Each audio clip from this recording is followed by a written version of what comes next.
And we have Dr. King on the line as well. Hello. I think we're all ready to get started. So first of all, I want to welcome everybody to, I was going to say UNBC, but welcome you people to UNBC virtually, and thank everybody here for showing up. I think it's going to be an exciting discussion. I'd like to begin by acknowledging the traditional territory of the Craig Name, and that we're going to do, I think, some really great work here today. And maybe Joanne, what I'll do is I will turn this over to you to run the meeting, and this is an information meeting about STLR. And I think there's some really neat ideas here. I think some of these ideas were bounced around in some of our discussions, so it's a great opportunity for all of us to see and hear about this, in particular how it supports student success. So that's something that's particularly important for us and everybody else. Joanne, can I turn it over to you? Sure. I think I've met everybody in the room, but in case it's Joanne Duclas, and I do research and consulting, and I'm helping all of you. My job is from these various meetings to create a visual priorities and goals for you. So I'll be listening more so throughout the meeting to help me understand even further what you think of the STLR concepts and how, whether or not you see it as applying to your particular reality. Without further ado, I'd love to introduce Dr. Jeff King, who's with us on the line. Jeff is phenomenal. I had the opportunity to meet him as a result of doing another research project that was national in nature with international prongs, looking at alternative ways to identify and chronicle learning in artifacts that students could walk with that were integrated both with the academic and non-academic side. And if there's anybody that's interested in that detail, or some of the cases that I encountered, I can send you a URL with that information. Dr. Jeff King is the Executive Director of the Center for Excellence in Transformative Teaching and Learning at the University of Central Oklahoma in Edmond, Oklahoma. His research and application interests are long focused on what faculty can do to help their students learn and to be motivated toward deep learning strategies and to persist in their studies. And he's quite versed in how to take the non-academic side and the academic side to bring it under an overarching framework, which is what STLR is all about. And formerly, he was a director of Texas Christian University's Kohler Center for Teaching Effectiveness. So without further ado, Jeff, I'd like to hand it over to you to walk us through the story that is STLR and the UPO experience and work you've been doing. Great. Thank you, Joanne. I very much appreciate the opportunity to share. And I know that previously I had the chance to give a quick overview of what STLR is and does to the Provost there. And now for this extended group, I want to do the same. And I'm very informal, so if you have questions, just interrupt me, raise a hand. What I'm going to try and do, because I understand that at the end of the meeting, it will be a meeting just among you, and I will have left by that point. So I want to be very conscious and aware of your timeline. So I'll move pretty quickly just to give you a good overview of what STLR is and does.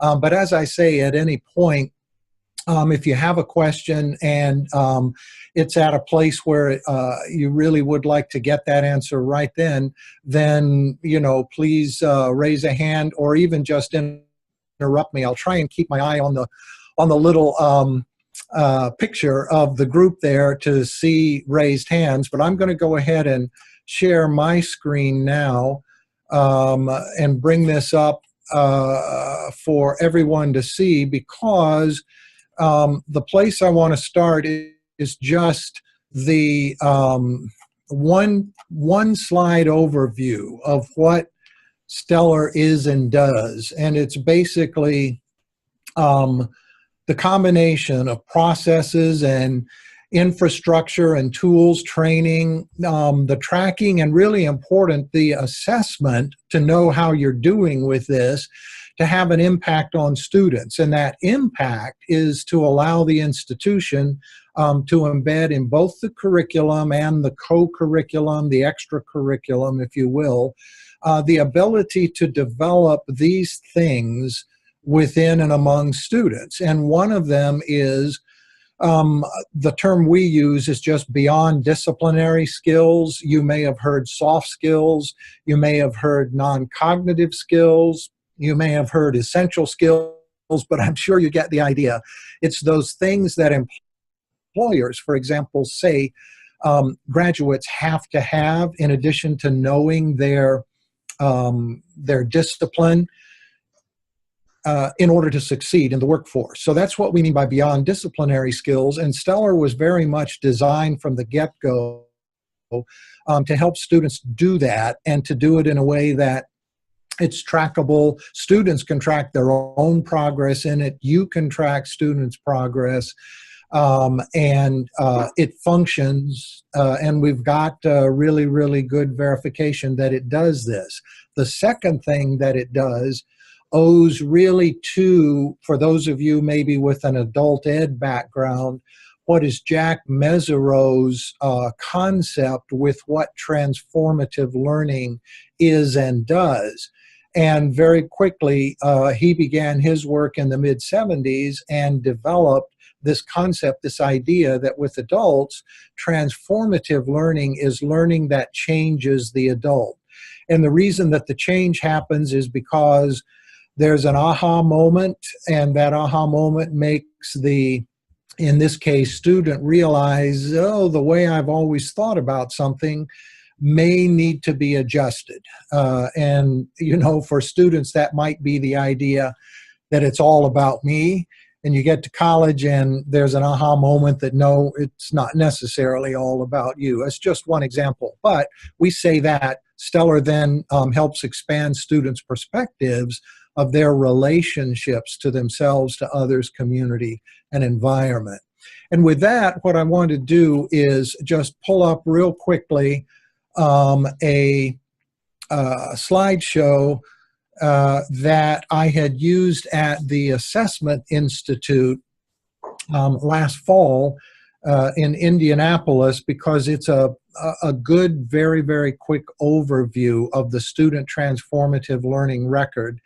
And as I say, I'll move very quickly through this, and at any time, stop me if you have questions.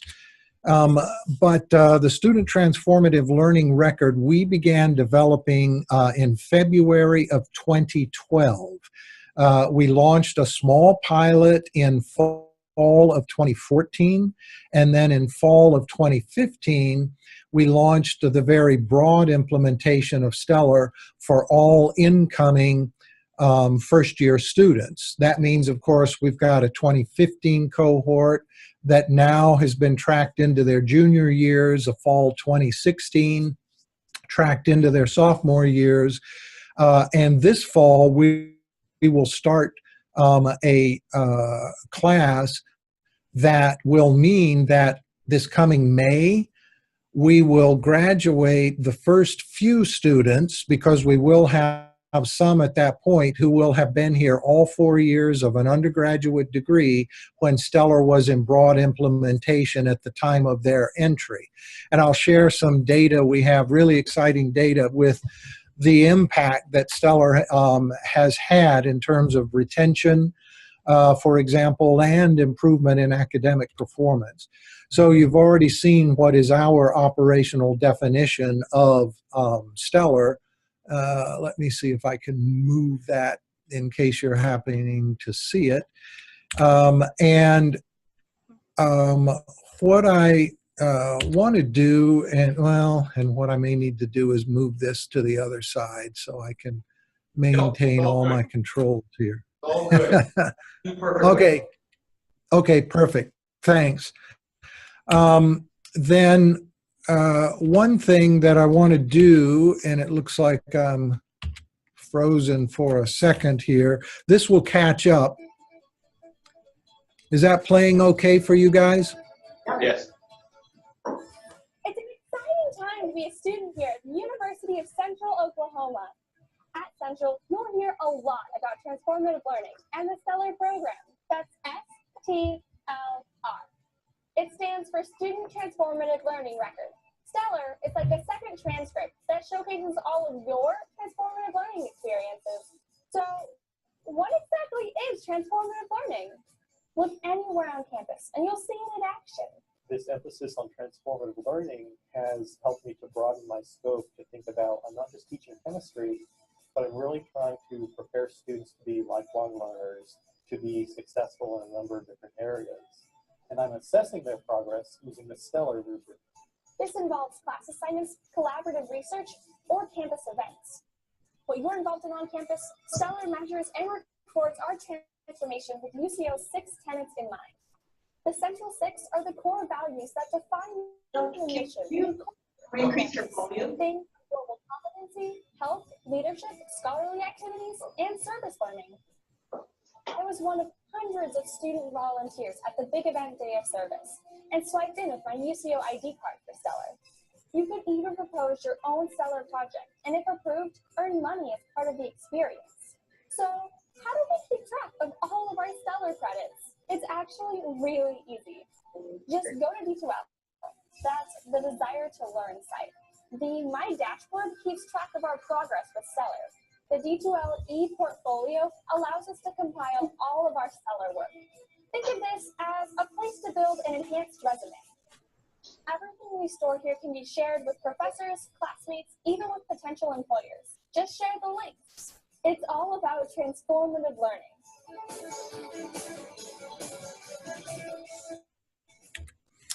So I wanted to give that very quick 2-minute overview in terms of from a student perspective, and that incidentally was Gabby. I think she was a freshman when we shot that because I believe that was shot way back in 2015. And also the perspective of one of our faculty members, Dr. Luis Montes, in chemistry. And the reason why we started working on this to do the design of it beginning in February of 2012 is because we had been seeing many of the surveys that you all have seen. And these are surveys of employers where employers say graduates don't have the employability skills needed at graduation. There are a number of these. They come out every year all over the world, here in the US, Canada, the UK, Australia, as well as South Africa. I've seen them from everywhere. We like this one, and you'll notice I do have the citation down at the bottom, even though it's a little dated, 2006. And the reason we like it is because this was a really longitudinal study. And you can see, I'm not going to read through the methodology for the study, but the interesting thing to notice here, in response to the question hiring managers were asked, was what are the reasons new hires fail? And failure meant they were fired within 6 months, or within 6 months they did not achieve the promotion that would be reasonably expected of such a new employee. And so what STLR does is concentrates on the top 4 of those 5, because if you look at those 4, those are the soft skills, what we call the beyond disciplinary skills. And it wasn't until you got down to number 5 on the employer's list that you got to the content, the technical skills, because it was a chemist hired by an oil and gas company, let's say. So this is why, among other reasons, we needed to do STLR, and this is what we built STLR to do, in addition to that transformative learning development aspect, because transformative learning since 2008 has been in UCO's mission statement. So the part about the transformative learning addresses this quote, which I really love. Patrick Awuah is the president of Ashesi University in Ghana. He got his one of his college degrees at an Ivy League private school here in the US, became a millionaire. On the birth of his first child, had what Jack Mesereau, the founder of Transformative Learning, calls a disorienting dilemma. And when he looked at his newborn child, he asked himself, do I want to stay in the United States? My family and I will have a great life. My children will have great educations. Do I want to make a bigger impact? And he decided he wanted to go for the bigger impact, packed his family up, moved back to Ghana, and founded Ashesi University. And transformative learning addresses exactly what is his vision. I think it's a great statement. So our 5 tenets that STLR develops are similar to what may already exist at your campus, and they may go by a different name: institutional outcomes, general education outcomes. You get the idea about what these things are. The 6th of our tenets, discipline knowledge, is what is supposed to show up on the academic transcript, but the other 5 are what STLR focuses on, and they are shown on, or the development is shown on, what we call the STLR snapshot. It's the STLR version of a transcript.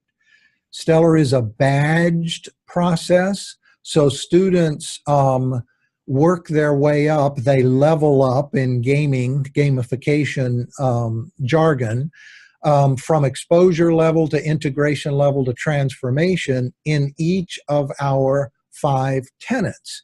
The real important thing to know about STLR, though, is that it keeps fidelity to the rubrics that faculty and staff use to assess student development in these areas.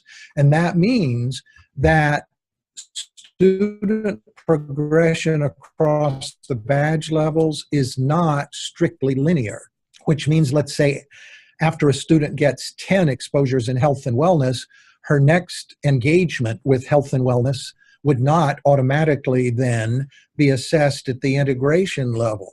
The ratings are all totally based on STLR rubrics, which incidentally were developed and adapted from the Association of American Colleges and Universities value rubrics. We started with a very, very highly vetted and well-developed set of rubrics. Took about 2 years for that group to develop those, with about 200 faculty around the U.S. working on it. Now, I don't expect you to read all of this. It's just an example of the rigor and the robustness of our rubrics. However, as we have used these over time, our faculty have discovered how to tweak them for the individual uses that they may put them to in a class on a particular assignment. You all are wondering, I know, how much extra work is this for faculty, and we built STLR to minimize that to the greatest degree possible. And one example of what you're seeing here is the way that faculty would actually use the rubrics and assess a student's learning artifact using the rubrics in the learning management system. I know there at UNBC, it's not Desire to Learn. That happens to be the one we use, but we have had other institutions that have adopted STLR that have used Blackboard, Moodle, Canvas. It goes across the gamut, and this is adaptable to all. So when a faculty member decides to assess a student in, as you can see here, research, creative, and scholarly activity, because that's the tenet she chose to associate to an assignment in her class, she can simply pull down the rubric, which is this, this matrix, if you will, cursor her mouse over the exposure cell and click there, and the system captures that that particular student was assessed at the exposure level in that tenet for that assignment. Our faculty who have used STLR for 1 or maybe 2 terms tell us that the amount of extra time it takes them to do this assessment per student is about 20 seconds or so, because by that time they're very comfortable with the rubric. And as they scan whatever the artifact is, they have almost an intuitive sense about exposure, integration, or transformation. And they are very, very happy that what we have done is created a process whereby they add Stellar to an existing assignment and have not required the creation of anything new, and then have enabled technologically the process to move forward so quickly. This is a screen of what students would see on their mobile app or on their computer. You saw Gabby pull that up on her computer in the video, and it allows students to drill into their own progress in each of the Stellar areas. And you'll notice on the right-hand side, we also put in a way for students to access their course shells so that they could see if, for example, a faculty member had posted something new in one of the classes they were taking, for example. This is a drill down. If a student were to click on, let's say, global and cultural competency to get a drill down, she could see more about what were the activities that she had achieved in. And you see that, for example, for the integration level, it says achieve 5 more activities. I made the comment that Stellar is very much based on the rubrics. The reason this wording is here is because it was the students themselves who told us, we totally get it that our advancement up the badge level is based on our performance every single time a Stellar activity is assessed. But we still want to see our own progress laterally in each of the badge levels. And we thought that was great. It indicated students were very interested in tracking this. So that's why you happen to see that. There are 4 ways that we have that students can, quote unquote, earn Stellar achievements. One of them is the Stellar class assignments, which I've talked about. Student events. In this case, it happened to be a service learning event. And in order for there to be anything more than just exposure level for participating in the event, an artifact is produced. And that's what the faculty member or staff member assesses to award whatever the badge achievement that's been attained is. Then student organizations and groups are places where students develop or have these engagements in our 5 tenet areas. Our annual TEDx UCO event is a student event where that happens. It's tagged to leadership, as you can see. And so the faculty member who was the sponsor for that TEDx event has those students keep a journal as they go through everything that has to be done to organize, do the PR for, set up, record everything. And then those reflective journal entries become what that faculty sponsor assesses for the badge level achievement. And then finally, we have what we call Stellar student projects, and those are very much on an undergraduate research model. These are Stellar projects in which students work with faculty typically as mentors outside of class doing research projects. And we were really intentional to build this in and to emphasize it as a part of Stellar, because UCO has had an incredibly successful history with undergraduate research and its impact on retention.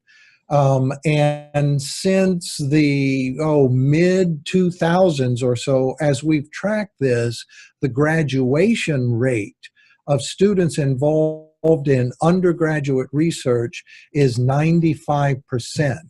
Which is just astounding, especially for our kind of a university where we serve so many first-generation students, for example.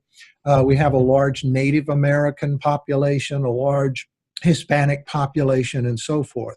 So these Stellar projects, these outside of class projects, are incredibly popular with faculty, and they have profound impact on students.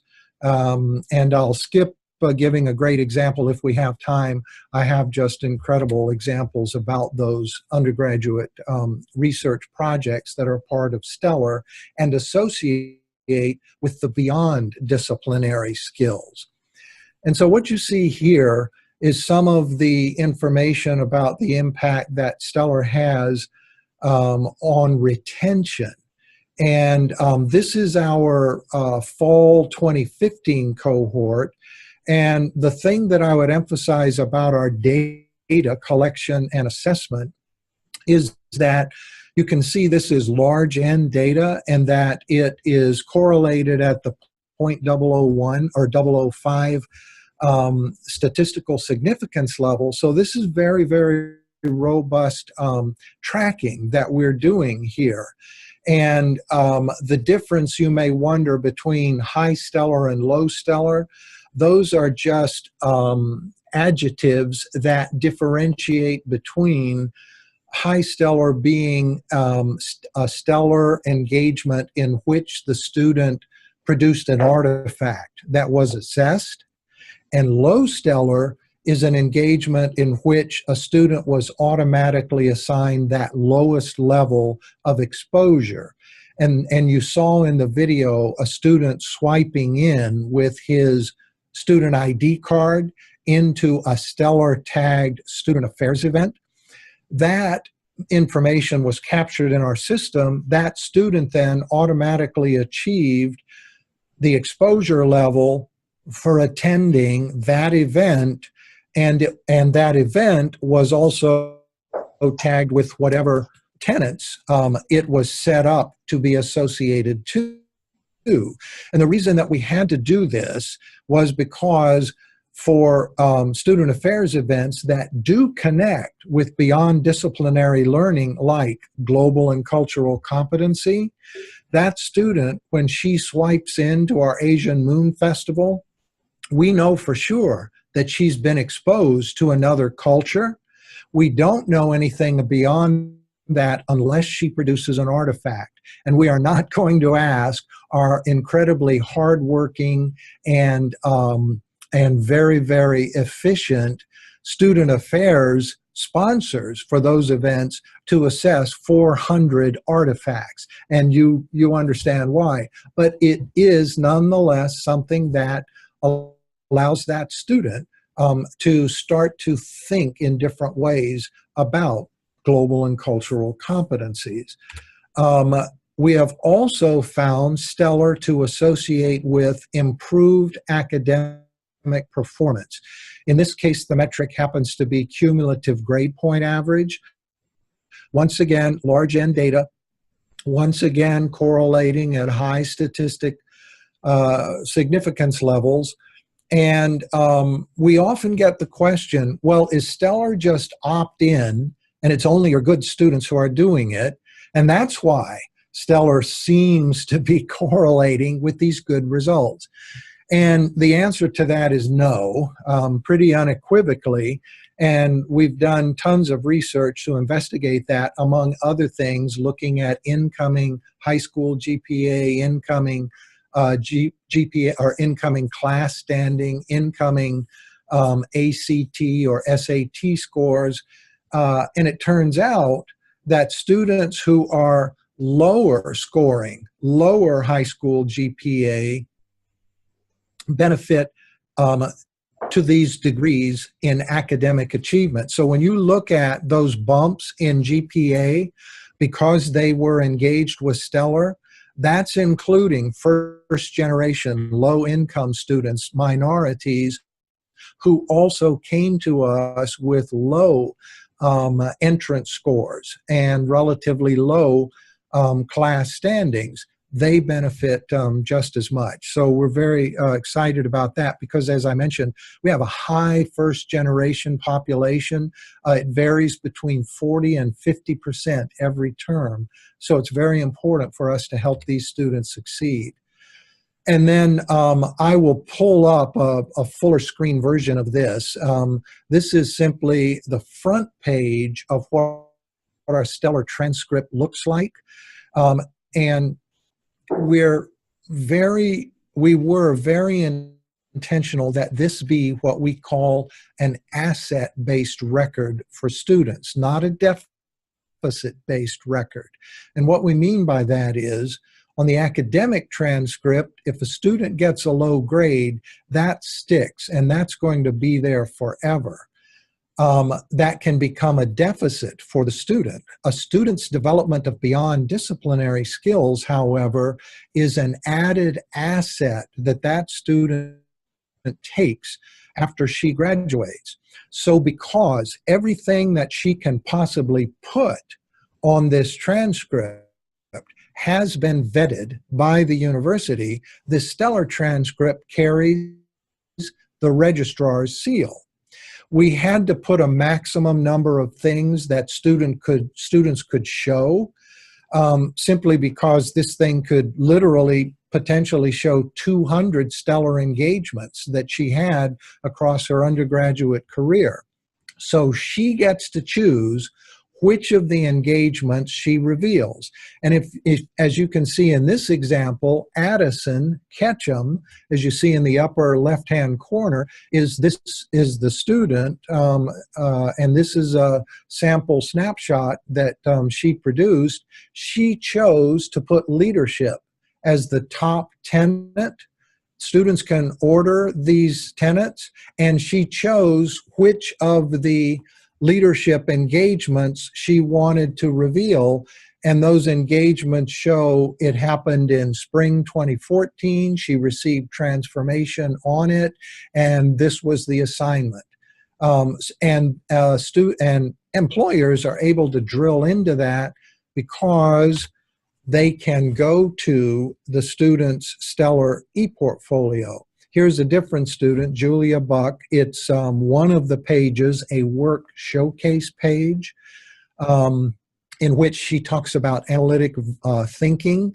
It is what she believed was a strength she graduated with. Her stellar e-portfolio is her story to emphasize that strength.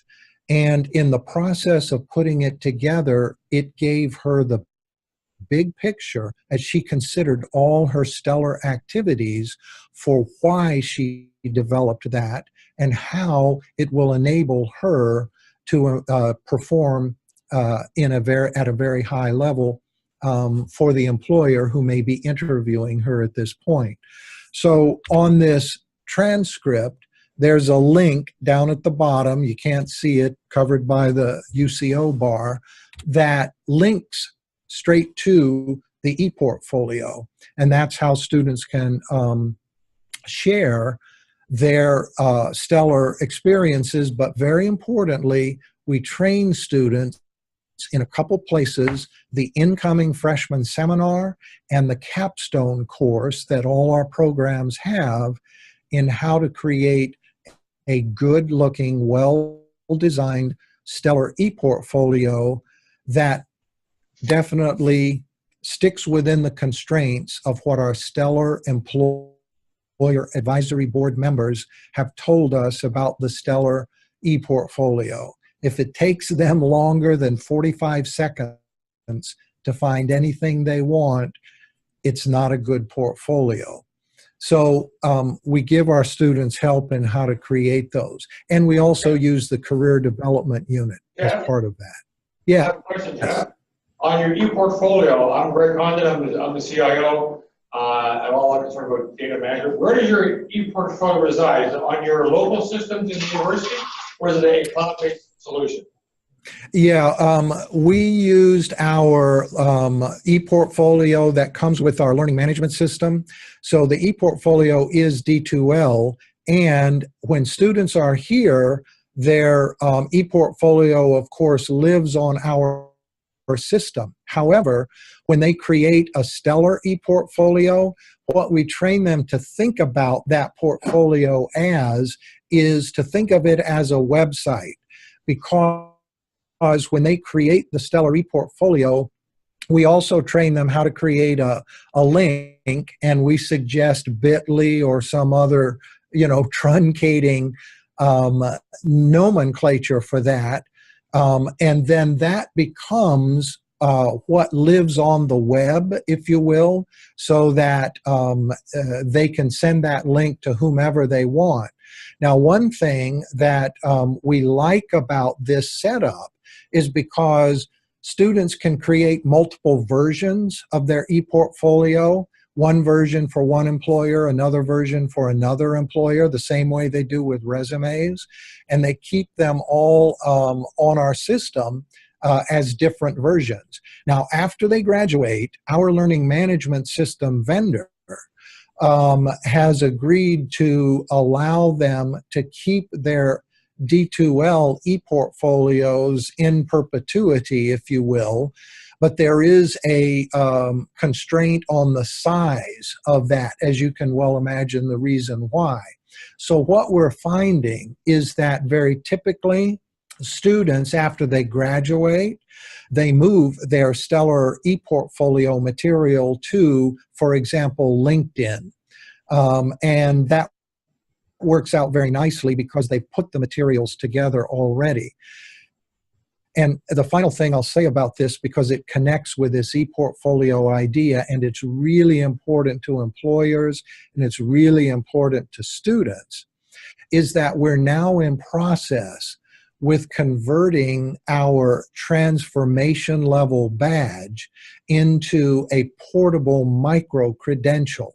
And that would mean that students who earn transformation level in, let's say, health and wellness, that would become an Open Badge 2.0 compliant portable micro-credential.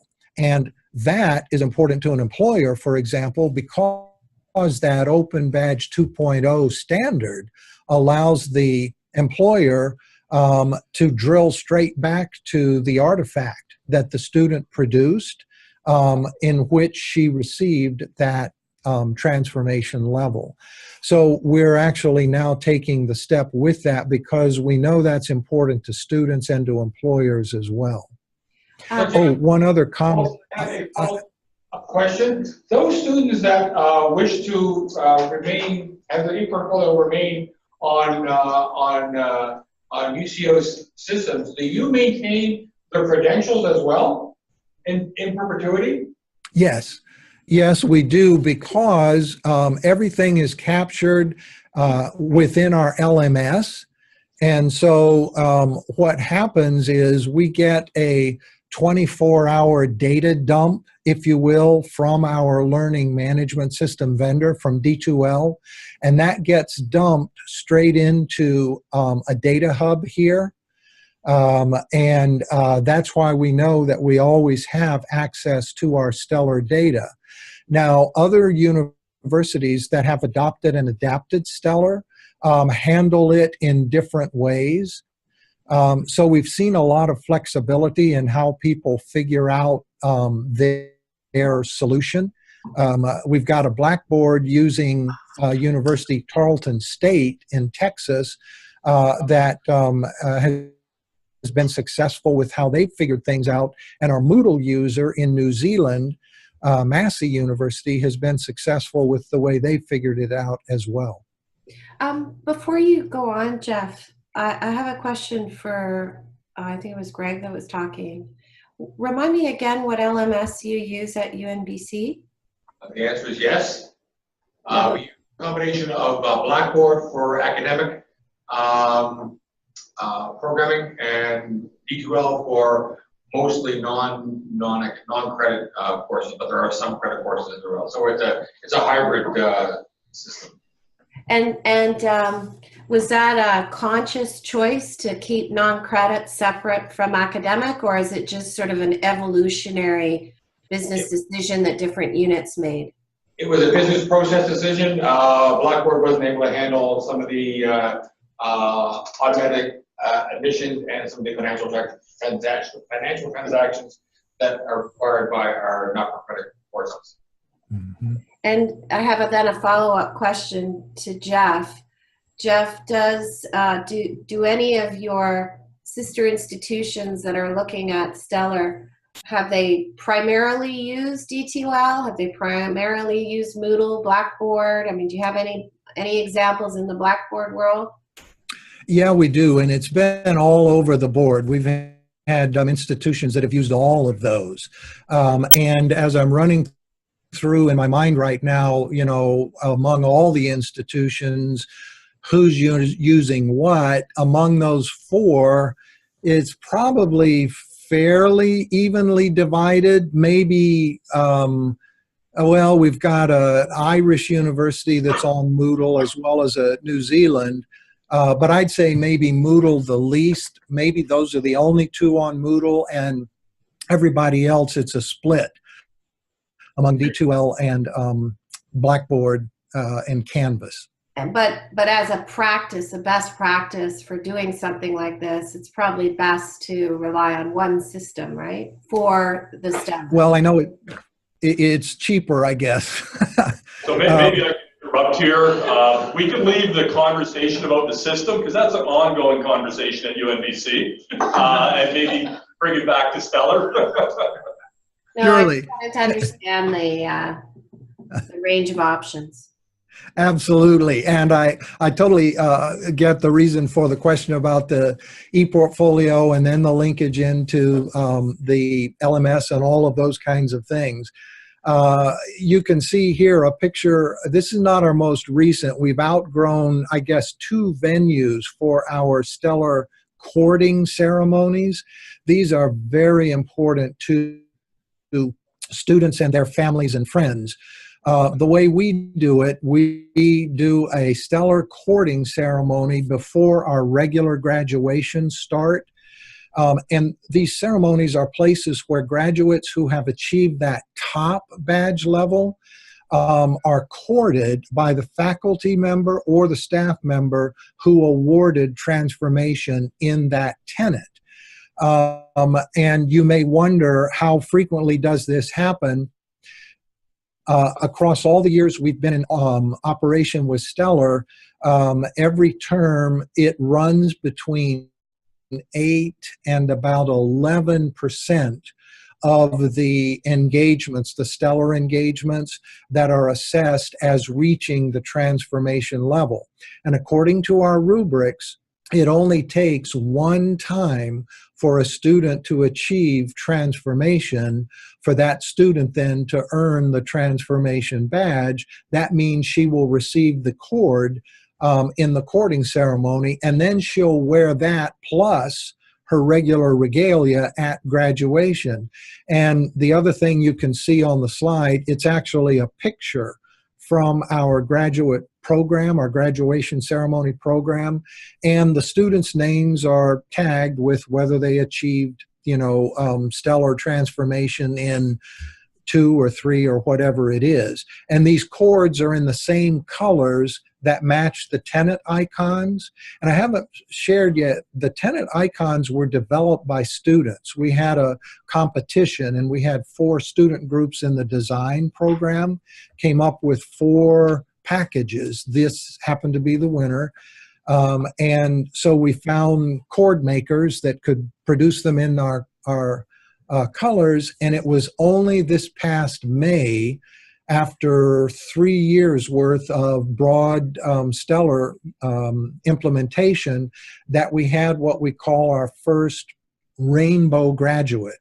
And that means she was a graduate who earned the honor cord for academic honors. She was a 4.0 student, and she also had achieved transformation in every one of the other 5 tenets.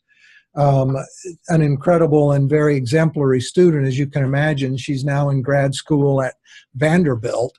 But that's how long it took us to get our first transformation graduate. And we've been very successful getting money to support it, because people have seen it. They've said, oh my goodness, this looks incredible. We want to help you scale it. It's important to note, however, that we didn't have any grant money to do this when we launched it. And the other institutions that have adopted and adapted, they don't have any grant money either to support Stellar. they, like we, figured out how to make it fit within ongoing programs, within ongoing units, within ongoing technology. But because it has been very successful, we've been successful in attracting grants that are interested in helping it grow. The AT&T Research Partnership, because I know UNBC has a strong research focus, we're really excited about this. And AT&T, of course, as a global corporation, was really interested in STLR because they saw STLR developing the traits that they needed in new hires, but which they weren't seeing in recent graduates. So they now have some stellarized grads from UCO that are doing internships, paid internships this summer in a couple cities in the US. And this May, they're going to fast track a batch of our stellar grads, because by then we'll have some 4-year stellar grads. They're going to fast track them upon hire into their corporate leadership development programs. And the reason they want to do this is twofold. They want to field test stellar, if you will, because these new hires, in addition to being fast-tracked into the leadership programs, are going to be employees as well. And so they want to make sure if they hired, let's say, a cybersecurity grad, and that person goes into their cybersecurity leadership development program, that's going to give them a double look at that stellar grad to ensure that she has, let's say, the leadership and the global cultural competency skills that they need her to have to work in cybersecurity. But then the second reason they're interested in stellar is they're interested in the process of what stellar is and actually importing that to use in-house and in AT&T, because in their training system, their training LMS, the thing they don't have is the badge process, the assessment, tracking, rubrics, instructor training, that whole process, the whole ball of wax. And that's a big description of what stellar is in general. So to end up here, we have been assessing stellar and stellar impact every which way from Sunday, not just in terms of the stellar students, but in terms of what, how well are we doing in implementing stellar? How well are we training faculty and staff that are quote unquote doing stellar and using the rubrics? We're tracking things, all the quantitative stuff, how many ratings, how many classes are stellarized now, how many assignments are associated with this tenant, with that tenant. We now have over 16,000 student learning artifacts. Typically, they're reflective narratives, but they can be PowerPoints, they can be presentations, audio, videos, they can be a lot of things. Got over 16,000 of those, and we're tracking all of this. We're checking our rubric fidelity, and it's turning out to be pretty darn good. We're very happy with that.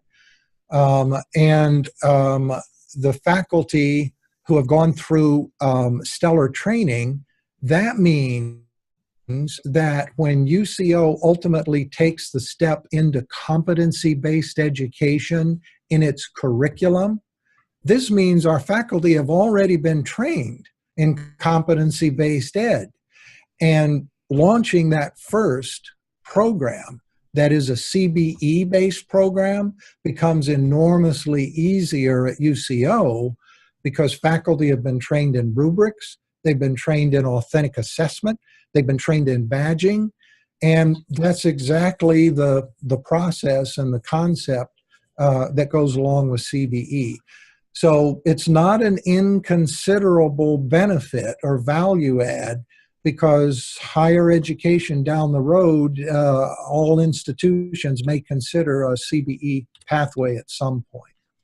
And so with apologies for the fire hose of information, I do want to leave some time at the end for questions. And as you're thinking about that, what I'm going to do real quickly is pull up one other thing that you may be interested in, because it is a visualization of our 5 beyond disciplinary skills laid out like a metro map, and the transfer stations are the places where there's a common skill among 2 or 3 of these tenets. And this map was built from what our STLR Employer Advisory Board told us. That's a group of about 18 people from employers in all the major employment sectors in the Oklahoma City metro area. And so these representatives in a working session in fall of 2016 looked at our beyond disciplinary skills, our tenets, and they said, okay, from an employer perspective, when you guys say you're developing global and cultural competency, here's what we think it means to us in terms of a skill that an employee, a new employee, should be able to demonstrate. So we laid it all out this way, and I give props to our Irish colleagues, because it was the National Forum for the Enhancement of Teaching and Learning in Higher Ed in Ireland that had constructed a metro map around digital skills. And so I appropriated the idea, gave them credit, and that's how we developed this. Thank you, Jeff. I think there's a number of questions here. So, Mark, would you like to start? Yeah, so to go back to the low-income group, which I think is Native Americans and so on, did you have to do any special preparation or special efforts to get them to be engaged in this? No, we didn't. And one thing that I would emphasize is that this group, the group you're talking about, low income, really all 3 of what we call our priority populations, low income, first gen, underrepresented, are eager STLR participants. And we have a number of ways for them to participate. Obviously, if they take a class that's stellarized, they cannot avoid it. People ask us opt in or opt out. No, STLR is unavoidable. If you're in a class and assignment is stellarized, that means that you engage with it. So even those first generation students, let's say, who might hold back from doing quote unquote extra work because it's their first time in college, they're worried about their capacity. No, they are going to be engaged with STLR because they're in stellarized classes. But once they start to understand what STLR is and does for them, we find that as they move into their sophomore year, their junior year, they become eager participants in STLR.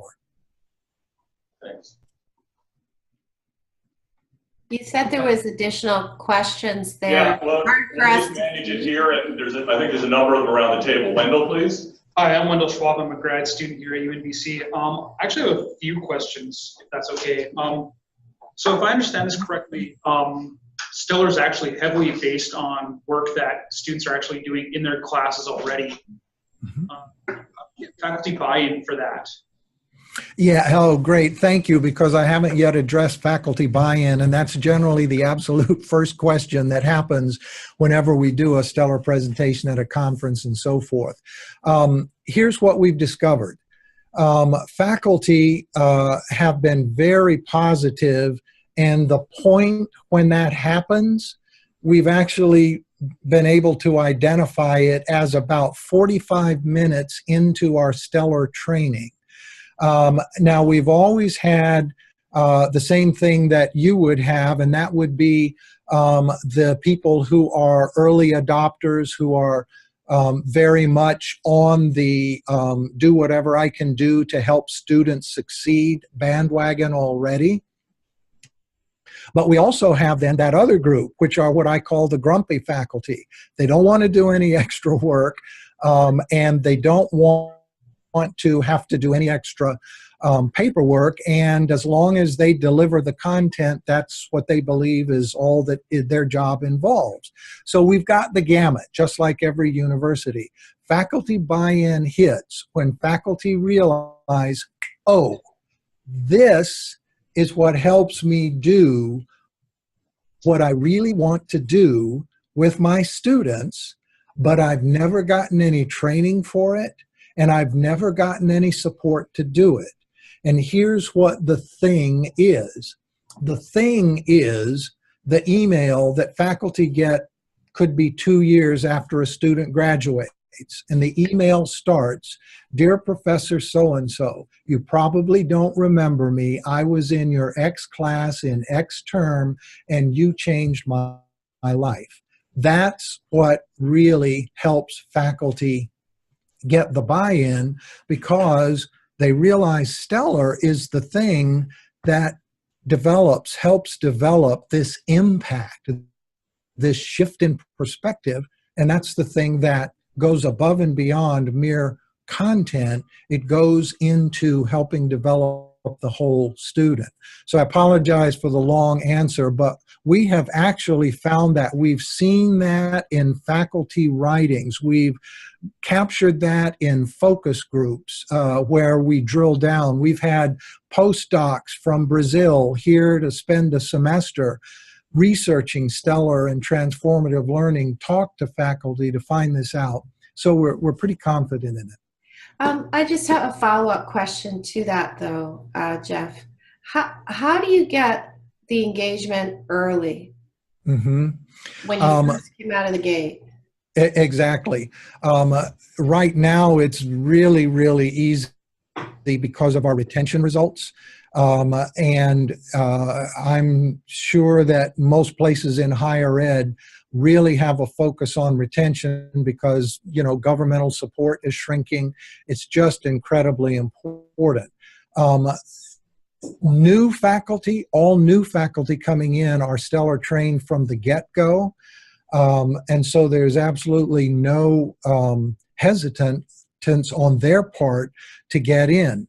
When we rolled out Stellar initially, what we did was we found the people who were early adopters, and we had them become proponents in their own departments. And we let that grumpiness stay. If they wanted in, fine. If they didn't, fine. Faculty development is purely voluntary on the part of faculty. And we were intentional with that process because we believed enough in Stellar that we thought students would start voting with their feet. And that is what is happening, because now we get reports back from faculty who say students have come to them the first day of class to ask, why isn't this class stellarized? But the other important reason why this has been successful from the beginning is that it was, I think, December of 2014 when the Gates Foundation released the findings of their survey, which was several hundred at least faculty around the U.S. And they asked them, what's the #1 reason that you as a faculty member would try something new in your classroom? And among all of the things that were potential answers, the #1 was always a peer in my department said that this is a good thing for me to try. So that's the process that we took to go after this buy-in. It's a great question, Joanne, about what happens early. And for us— questions here, so I apologize, I'm going to interrupt. Yes. Wendell, did you want to have another? Yeah, I have more questions. So one more, and then we'll see if somebody else has another question, and we'll come back if that's okay. So UCO has a graduate student population. Are they included in the Stellar program? And if not, are there any plans to bring them into it? Yeah, great question. When we developed Stellar, we had a focus on the undergraduate population. But as soon as we rolled it out, we had graduate faculty, graduate students saying, look, I want in on this as well. And so now it does does live in the graduate program also, and has been really, really successful there. The primary difference, I would say, between undergrad and grad is that when students are in the grad program, they probably have some research ideas. They're probably there doing research with their faculty already. The undergraduate research that happens with Stellar as a research, creative, scholarly activity related tenet is something that we did restrict just to the undergrad population because the graduate population already had a mechanism for that going on. But it is definitely the case that graduate faculty Stellar tag that outside of class research they do with their grad students, and they assess it and it goes into the grad student Stellar record. Thank you. We have another question here. Amelia? You talked about the events being tagged and the, the different classes having, whether it was transformative or exposure, that kind of a thing. Who looks after making sure that's all done kind of with one eye? Yes, excellent. We have what we call our quote-unquote Stellar staff. And the models vary. That's the model we have at other universities. For example, Western Carolina University has located the Stellar operation in their career development office because they chose to start first just on the co-curricular side. And so it is, they have a director for that unit, and then they have an assistant director in that unit, and that assistant director is the person that you're asking about, who has the big picture overview, if you will.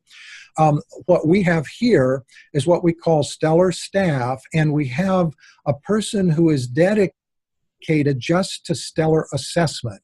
And the reason we decided to do that is we knew there were tons and tons of research opportunities with Stellar data, which, believe me, we are finding.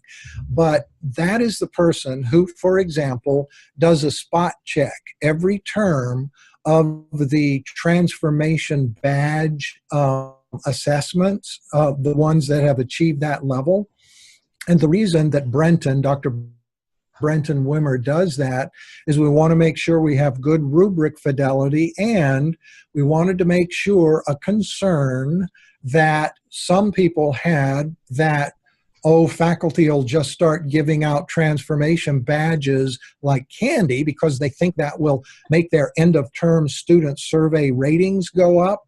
Well, that's not the case. I've already shared it's only 8 to 11% of the time that happens, but we wanted to make sure it wasn't happening. We had good fidelity, and so we check on that. Now, the piece of it about these student affairs activities, how they get into the system, we've automated that to a great degree, and a student affairs activity that is Stellar tagged, the way that works, because all our Stellar data live in the LMS, is that we launch what you could call a course pseudo shell for, let's say, the Asian Moon Festival.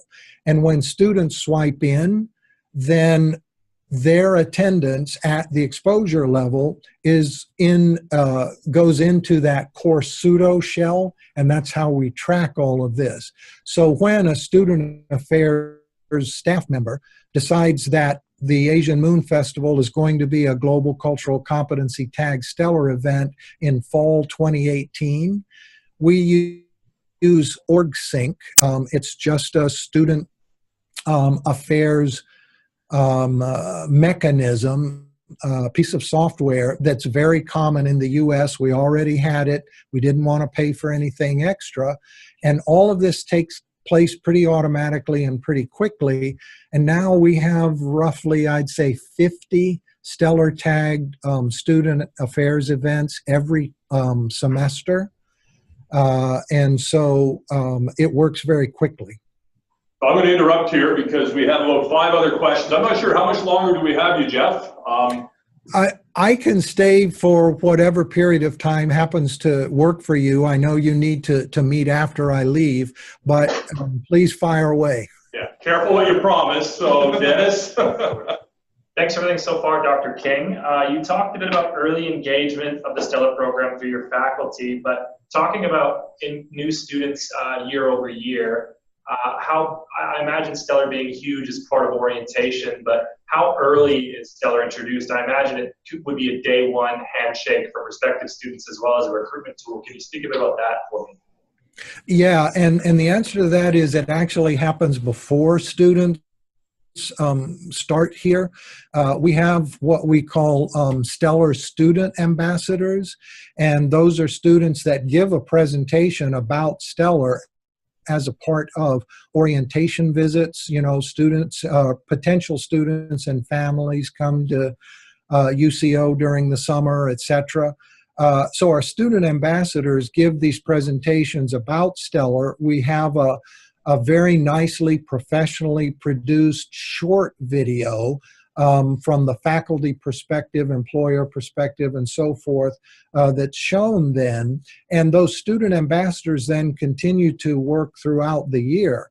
But the point is, even in the initial outreach via email or mailed flyers, whatever it is, STELLAR is very much, if you will, branded into everything that UCO is and does.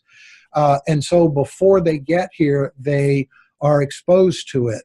When they get here, they are exposed to it and experience it immediately. We have what we call a freshman seminar class, and all of those classes, the faculty who teach that decided they wanted to do a common STELLAR assignment. It happens to be a service learning civic engagement assignment. And so all 56 sections, I think we have 56 sections this fall, will have that assignment. It's a STELLAR assignment. Students earn probably only exposure. They're freshmen, and they're introduced to the STELLAR e-portfolio. So they get introduced to STELLAR from the get-go, and I can tell you that our experience is that in orientation, the students are really excited about STELLAR, but their parents are much more excited because their parents understand, okay, I'm spending this many dollars for my student or my child to graduate from here, and STELLAR's going to up the chances that she's going to get a better paying job. So we actually front load it as much as possible. Thank you. We'll move on to the next question. Lisa? Thanks for your presentation so far. I'm wondering, we have an older demographic of students here. Our average age is 26, I think. Mm-hmm. So some of our students may be, say, caring for children or elders. Is there a way that you can integrate, say, a STELLAR artifact into work that they would do normally throughout their day, caring for their child or their aging parent? Absolutely, and that's a great question, and we have very much that demographic as well. I think our average age is 26, and over 80% of our students are commuter students. So we have lots of students that work full-time, for example, and there is a process. Let's say a student works at a nonprofit, and she knows that in her work, it's completely separate and away from UCO, she has developed some service learning and civic engagement skills, and she may already be at the transformation level based on the development she did in her job at her nonprofit. Well, we have what you could call something very similar to a prior learning assessment on the curricular side process. So what that student would need to do, she would approach our volunteer and service learning center and say, you know, I've done this work at this nonprofit. I think that some of this work would qualify me for more than just exposure, and I'm interested in getting that STELLAR credit. Well, what she'll have to do, obviously, is to create an artifact that will then be assessed. And the way it works for us is it's one of the people in that volunteer and service learning center that will know which faculty member would be well qualified to assess that artifact. So that student is connected with that faculty member, and the student can say, here's what I've done. The faculty member can say, okay, here's what I think would be a great artifact to demonstrate this. Then the student can present that. The faculty member then can assess it, and because that student then is already enrolled, there's a way for that information to get into our learning management system, and the student gets credit. Thank you. Thank you again. Caroline, would you like to jump in? Thank you very much for your presentation. I'd be curious if there are any particular programs across the university that had different outputs from using the approach, such as I'm thinking about professional programs, for example, and where things like social work and medicine may fit. If someone will repeat that question, I think I got it about professional licensure, but I didn't quite hear everything. Sorry, I just wondered if there was any differences between different programs within the university, particularly focusing on those such as medicine, social work, and where licensure is a key. Excellent. Yes, absolutely. And I'm very happy to report on that particular topic that the program that has been the one that very typically every semester has the greatest number of students that have achieved transformation is our nursing program. And of course, there are very, very strict licensure standards that nurses have to meet. And so programs like that have embraced Stellar a great deal, because a social work program, a criminal justice program, a nursing program, those kinds of programs really get this whole idea about holistic development of the student, of the graduate. And so they see Stellar as a value add in their, let's say, reaccreditation visits, their program reaccreditation visits. The programs that have been reaccredited since Stellar has been in place here, and even our institutional 5-year report from our institutional accreditor, which we just sent in last fall semester. All of those are very complimentary about Stellar. So it's been a value add to talk to students to say, you know, not only is Stellar a good thing for your UCO experience, but it's also good because it is recognized as a value add by accreditors, and very definitely once you get out into the workforce. Thank you. Eric, would you like to? Well, Carolyn mostly asked my question, which was and I think that sort of, yeah, I think that's helpful. The other question I had was if there's experience with transfer students, if you've got students coming in after 1 or 2 years at some other institution, then coming, are they able to sort of successfully merge into the Stellar program?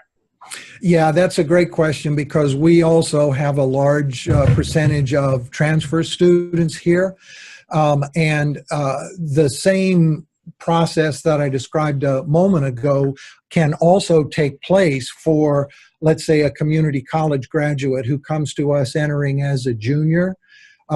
She would have the opportunity, based upon the work she did at her community college, to bring in with her, if you will, some Stellar credit through this PLA type, prior learning assessment type engagement. But we were very intentional about the fact that because we have so many transfer students, we needed Stellar to be in the curriculum and not just in the co-curriculum. It's for the same reason that we have so many commuter students. It has to be in the curriculum. So in the orientation that transfer students get, they receive information about Stellar, so they know what this thing is when they go into class, because they wouldn't have had that freshman seminar class. The other thing we do in order to address that is part of our stellar training for faculty, helps faculty understand how to introduce stellar well in their classes, and that's for the benefit of those transfer students. And very interestingly, we have one particular community college here in the Oklahoma City area that feeds a lot of their graduates to us. And so we're working with them on a stellar type process at that community college, just because with so many of their graduates being transfers in, now those transfer students are saying, well, gosh, we love this stellar thing here. We wish we could have had it when we were at Oklahoma City Community College. So that kind of articulation back and forth has been launched as a result of what transfer students are telling us. Thank you. Wendell? I have one more question. Have you been working with your student unions at all regarding Stellar? And can students receive credit or Stellar? I forget what they're called for engaging with the student unions. For example, running in elections or getting elected or serving on boards of directors or going to events held by the student unions, etc. Absolutely. As a matter of fact, our Student Government Association is a stellar tagged event, if you will. Event's not the right word, but let's say somebody's elected to be our Student Government Association president. Well, all the officers, all the members of SGA then, I believe the way that it's set up with the sponsors, both faculty and staff for SGA, have those members keep journals. Those become the artifacts that are assessed. So if you are a member of the Student Government Association, you'll get a stellar tagged assessment for being in and developing skills to whatever badge level in the Student Government Association. But you would also, if you happen to be a student that was in the Government Association and happened to be one of the, let's say, 3 students that had to organize an event that was put on just by students. It was a volunteer student effort that organized, presented, messaged, branded, PR'd this event. Well, you could get stellar credit for that separate student event as well, not just because you attended it, you swiped in, you're going to get that credit, but the sponsor of that event, even if that event were tagged for, let's say, health and wellness, because you were a student that helped organize it and pulled it off just by volunteer help of your fellow students, that sponsor could say, oh, I'll bet you developed some leadership skills pulling this off. And even though that event was tagged for health and wellness, you could present an artifact to the sponsor and get a leadership badge for that event also. And students have been very, very positive about student organizations and student activities being stellar tagged. Can I ask a quick follow-up? Just a quick follow-up. Do you also have stellar tags? For example, if students participate in a university committee, for example, I'm here today, would I be able to be stellar tagged for that kind of thing, or how do you with that? Yeah, a good example of that is we have what's called a University Planning Council, and we have 2 students on that council, and it's made up of presidents, vice presidents, that level. And those 2 students, that becomes across the course of that year for them, or semester. I believe students serve on a semester basis. That is a stellar tagged event. It's a leadership development. And so those students actually receive a leadership badge for that, because we have a leadership minor here, and they would get stellar credit either through the leadership minor or through a student leadership program. So very definitely for functions that also live from the student perspective in more of the official university hierarchy. Cool, thank you. Thank you. Dennis? Dr. King, you talked about launching Stellar without any extra funding, or you built that capacity within your current operations. So the Center for Transformative Learning, that wasn't there at the start? Is that correct? It was already, yes, it was just our teaching center, the unit that works with faculty to help them teach well. Okay. And then as Stellar grew, did that become even more of a linchpin or hub for Stellar growth and training? It sort of lived there?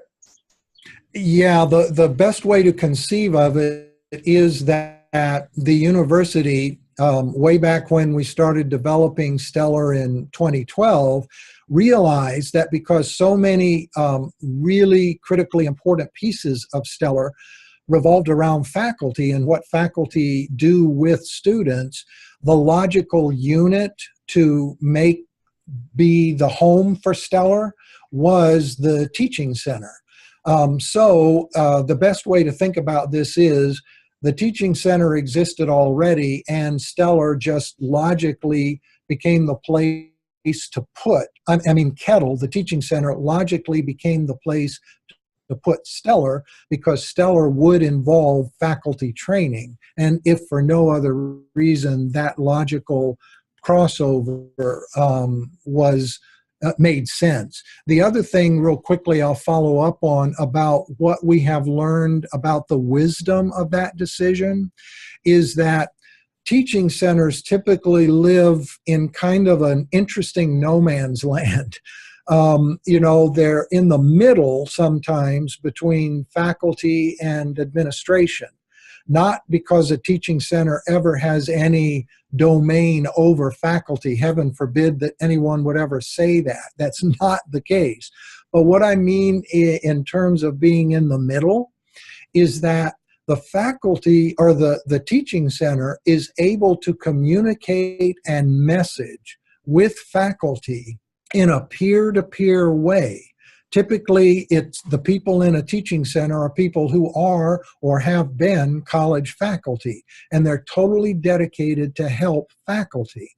That's very different from the perception a faculty member may have about another unit on campus. So teaching centers can be very good. The one time when they wouldn't be is if, for whatever reason, a teaching center has gotten the reputation of being a clinic for sick teachers, and then nobody wants to go to the teaching center. If you have a robust and a well-regarded teaching center, it I think is a good system or a good model, but that's not what everybody uses. Different places are having Stellar live in different places. And just as a follow-up, how do you intersect in your example with the student services side for outside the classroom organizationally? Exactly. When we started to implement Stellar, we created what we called the Stellar Project Team, and that had wide representation. We had faculty, we had staff, we had assistant vice presidents, we had students, we had lots of people from student affairs, so that in the whole implementation of Stellar, everyone saw where her piece, her unit of Stellar, how that interacted, or her piece of the institution interacted with Stellar. And so on the student affairs side, the reason that Stellar is such a great handshake between student affairs and academic affairs is when faculty get this aha moment about holistic student development that Stellar supports, then they start, if they have been inclined before that point, to have a pejorative opinion of what student affairs people do, then faculty start to become disabused of that notion. And you may have heard faculty say student affairs, well, they do recess, or all they are is giving parties for students. Well, when you understand what Stellar is as a faculty member, you start to appreciate your student affairs colleagues in a whole new light if that has been your prior held opinion. So we have a real tight engagement between student affairs and academic affairs, and the way that the technological way that all of this meshes was just as much input from student affairs as it was from academic affairs on things like how do you tag activities, how do you message to students, all of those kinds of things. Thank you. Amelia? Yeah, thank you. Have you guys done any work with your employers in the area to help them see the value in this, or particularly the e-portfolio? Yes, very much so. I mentioned earlier our Stellar Employer Advisory Board. We've been working with them for over 3 years, and very early on, we tapped their expertise on things like what's a good design for the Stellar e-portfolio, what does the Stellar transcript need to look like, any number of ways of soliciting their input. We have had them do interviews with Stellar students while we were building Stellar. We have had them look at Stellar e-portfolios and pass judgment, if you will, on those Stellar e-portfolios. And then for the students who have graduated, and as I said, we won't have our first 4-year graduating class until this May, but we have had graduates this year, or for the year before that, who had at least some Stellar. Well, we've had contact with those employers to find out, okay, can you tell a difference, a Stellar difference? And one of the first, well, not the first, but an impactful one of those happened this way. Let's see, Alana was a graduate in May of 2016. And she was hired by a company named Exaptive. No, I take that back, 2017. Yeah, May 2017 grad. She was hired by a company named Exaptive as an intern. As she worked there, the CEO of that company realized something different about her and started asking her, where'd you go to school? What about your college experience? And Alana talked about Stellar and what she learned from it and how it helped her understand, a whole lot better how she needed to interact just life in general. So that CEO reached out to us and he said, I don't know if, it's just Alana, if it's Stellar or what, but it turns out Alana was the only intern in the whole history of that company that they hired. And now she's like the CEO's right-hand person.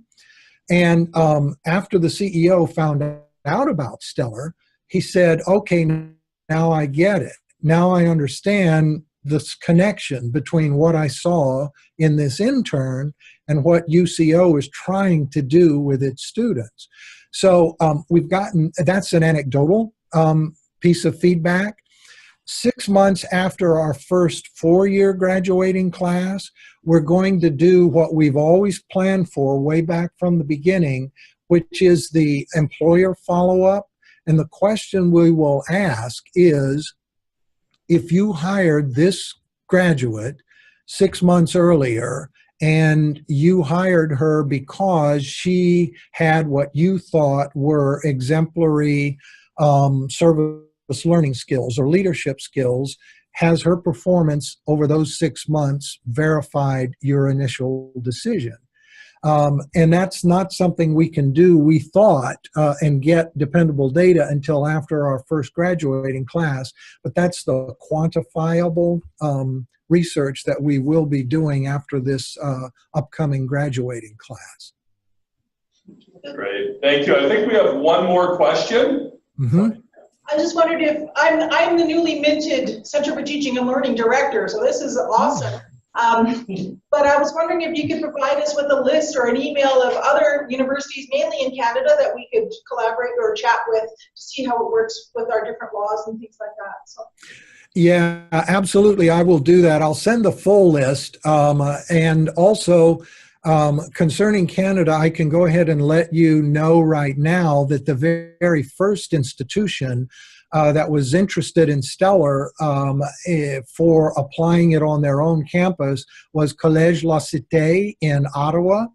And the reason they were interested, they did an environmental scan looking for places that had successfully put into practice some kind of system that would help graduates graduate with the skills the employer said they needed to have. And that was because, as I understand it, there was a provincial mandate in Ontario. I see Joanne shaking her head, so I hope I'm saying this correctly. There was a provincial mandate that institutions needed to investigate this and do a better job with this. So it turns out that La Cité's tenants, they don't call them that, it's their graduation profile, they have 4 of them. One of them's entrepreneurship, one of them is bilingual communication.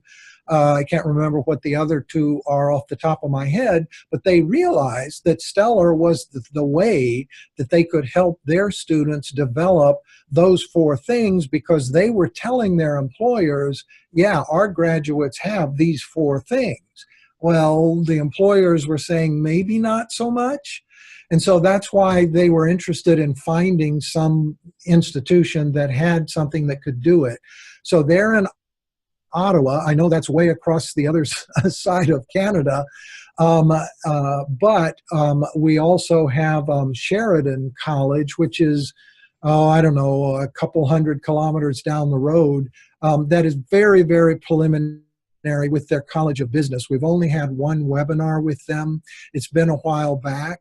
But we have maybe 10 other institutions around the U.S. and around the world. Maybe the closest to you is Eastern Washington University, and that one's not that far away from where you are. They were thinking they would baby step their way in by putting Stellar into their honors program. And they would be further along than they are now, but they lost the person in their IT division who came with the group that came to UCO for a Stellar deep dive. And so as they're getting their new person up to speed, they said, okay, we got to just put a hold on this for a little bit. This new person has to get up to speed on everything else anyway before we load this other thing on top. But they know Stellar very well, and they're the closest to you, I think. Okay. All right, so other questions. This has been a great conversation, a really informative presentation, so I do really appreciate that. I don't want to cut off questions here, but is there anybody here that has any follow-up questions? Seeing none. Joanne, any thoughts at this point? Well, just a couple of additional add-on comments. La Cité, I've actually, because of that credentialing project and on Dr. King's advice, I had spoken with them quite extensively about what they were doing and why. And so I can share with all of you, it's a little dated now because they would have evolved beyond that, just a sort of a bit of a summary on that to help you. The other thing is that I think it would be really worth doing a similar thing with them, even though they're a college, only because that we're doing today, I would recommend it, and certainly can connect you, etc. And we can do Zoom if you like. But they're doing some really, they're constrained hugely from a resource point of view, and they're equally constrained more so because they're required to keep with provincial program standards. And so whenever they do anything on the academic side, they have to be very careful, and they have to do it in a great deal of consultation with the government to make sure. So they've had to line up their tenants, shall we call them, although he's quite right, they don't call them that, into that context. And they've had to also speak extensively with their board and their employer advisory group in that work, because and they culturally and structurally have a bilingual mandate, which is not apparent in the province-wide program standards. So this presented a real opportunity for them to be distinctive. The other thing I would say to you is the fact that there's no other Canadian schools yet who are exploring this space in an explicit way, I think is an interesting differentiation opportunity for you. You know, what is that UNBC promise? What would be, I mean, we'll call them tenants, but what would make sense for UNBC? Does this idea resonate, and is there a way to do it in an efficient, cost-effective, scalable way? I don't know. You know, these are some of the questions that I have, because I think that what I love about what he's done is Dr. King has tied this into student development. That whole piece about the holistic student, and you can pilot things like this even on the non-academic side first to sort of explore that space, or you could pilot it with certain programs plus on the non-academic side, but to do it within a framework where you know, you're all working towards that same piece. Many of you are already doing experiential learning. There's so much at UNBC that falls into the inventory of experiential learning and service learning. Wouldn't it be interesting to sort of honor that and corral that? Check it. Yeah, and real quickly, I'm glad you brought that up, Joanne, because one of the things, you know, the question came up about early faculty buy-in. We had, I don't know how many, dozens of faculty who, when they saw Stellar for the first time, they realized, I'm already doing this, like experiential learning. I'm already taking my students in this class to be tutors in a women's prison, for example. And my students need to get recognition for this. And it's not like I'm going to be doing anything extra other than I'm actually now going to have a way for them to get this as a part of their official record when they graduate. And in the absence of this, they left knowing it was this incredible experience, and I left knowing that they had it, but in terms of official university vetted, registrar stamped, approved record, until we got Stellar, we weren't able to have those students show that, and that's important for the students. So I failed to mention that as one of the early buy-ins. It's actually a great selling point, which is you're already helping your students in significant ways develop really important life skills.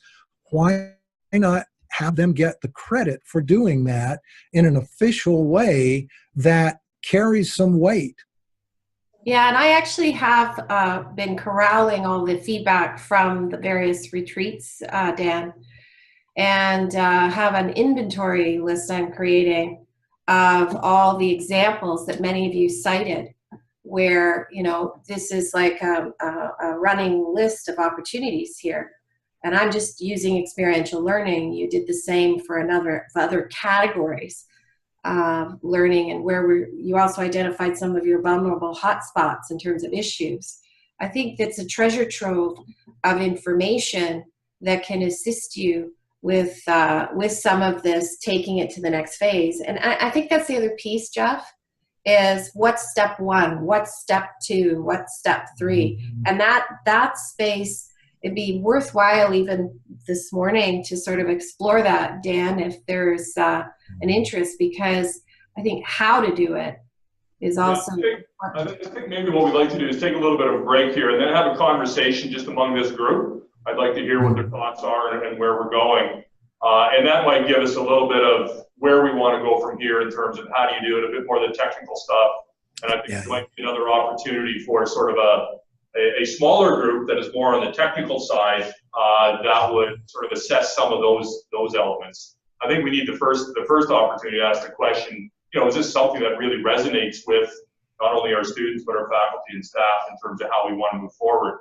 And just from my own point of view, having heard this, I mean, I really appreciate it, and I think you talked about this, Jeff, is how it brings everybody's focus at the Institute onto student success, rather than having different people approaching it from different ways. It brings a centralized focus, which I think is really nice and really powerful. So again, I really appreciate your presentation, and I look forward to having further conversation. So maybe we give them a round of applause. Thank you. Appreciate it.